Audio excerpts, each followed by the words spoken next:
Okay, so date and time functions में advance चीज़ें क्या होती है उसके बारे में अभी हम डिस्कस करने वाले हैं।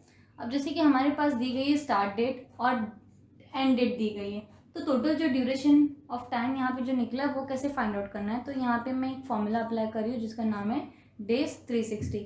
इसमें एक नॉर्मली पूछा गया है कि स्टार्ट डेट क्या है, हमने सिलेक्ट कर दिया, कॉमा एंड डेट क्या है वो सिलेक्ट कर दिया, और कॉमा के बाद मेथड बोला गया है जो कि हमें फिलहाल रिक्वायर्ड नहीं है, तो हम डायरेक्टली ब्रैकेट क्लोज करके इसको एंटर बटन प्रेस कर देंगे। तो यहाँ पे जो ड्यूरेशन ऑफ गैप है, जो ड्यूरेशन ऑफ डेज वो लोग कैलकुलेट करें, एकदम नॉर्मली यूजेबल तरीके से यहाँ पे आंसर बता दिया जाएगा। अब यहाँ पे इंस्टॉलेशन डेट दी गई है and life span in days, total duration कितना गया वो बताया गया है। अब रिप्लेसमेंट की डेट क्या हो सकती है वो हमें जानना है।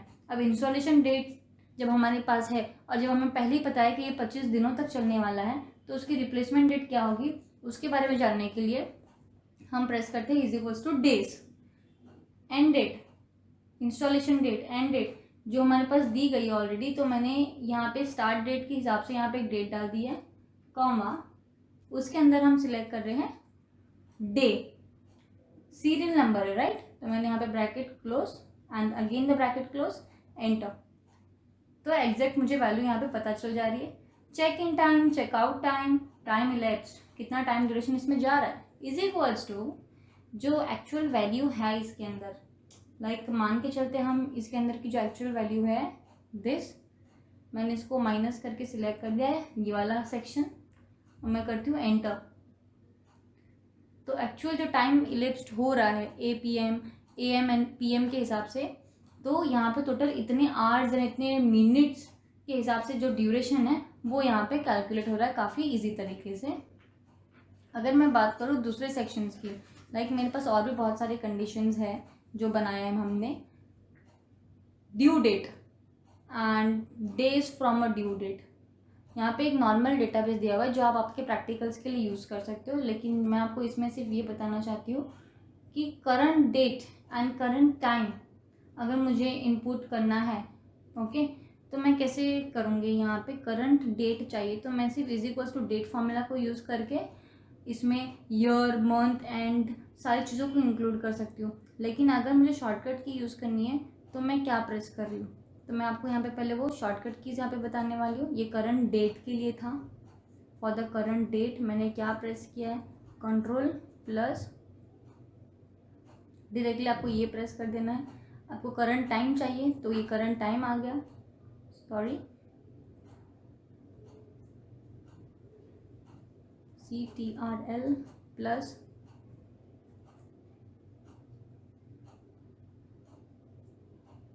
Okay. So current date and current time के फंक्शन हमने देखे। वीक डे, अभी यहाँ पे क्या है, सेल डेट दी गई है, डेज ऑफ द वीक हमें फाइंड आउट करना है, शिपिंग डेट दी गई है, एडजस्टेड शिपिंग डेट क्या हो सकती है वो एक बार चेक करना है। तो days of the week, days of the week जो है यहाँ पे हम क्या चेकआउट करेंगे, मैं ट्राई करती हूँ यहाँ पे इज इक्वल्स टू, अगर मैंने वीक डे अप्लाई कर दिया, serial number and number type return, तो यहाँ पे कुछ सीरियल नंबर तो दी नहीं गई है। एक बार मैं टाइप करूँगी is equals to whatever the selected value is minus today, bracket close. तो यहाँ पे एक ऐसी रिटर्न वैल्यू मिल रही है, तो बेटर क्या होगा, हम पहले क्या कर लेंगे, टुडे को अप्लाई कर देते हैं, bracket close, minus is equals to today, bracket close, minus this selected date. Yes, days of the week के हिसाब से वो बैकवर्ड डेज काउंट कर रहा है, बैकवर्ड डेज।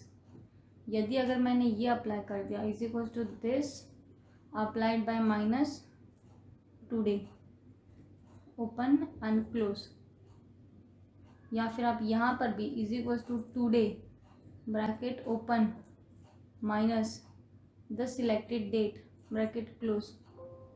यस, तो ये भी बैकवर्ड्स कोऑर्डिनेट कर रहा है, both similar and the same. तो बेटर होगा आप कोई भी एक कंडीशन या फिर क्वेरीज के साथ जाइए, ओके। यदि हमने एक नॉर्मली मैंने अगर वीकडे भी अप्लाई कर रही हो तो सीरियल नंबर भी आप ले लेते हो, तो एक रैंडम उसकी आंसर आपको मिल जाती है कि शिपिंग डेट के हिसाब से एडजस्टेड डेट क्या हो सकती है।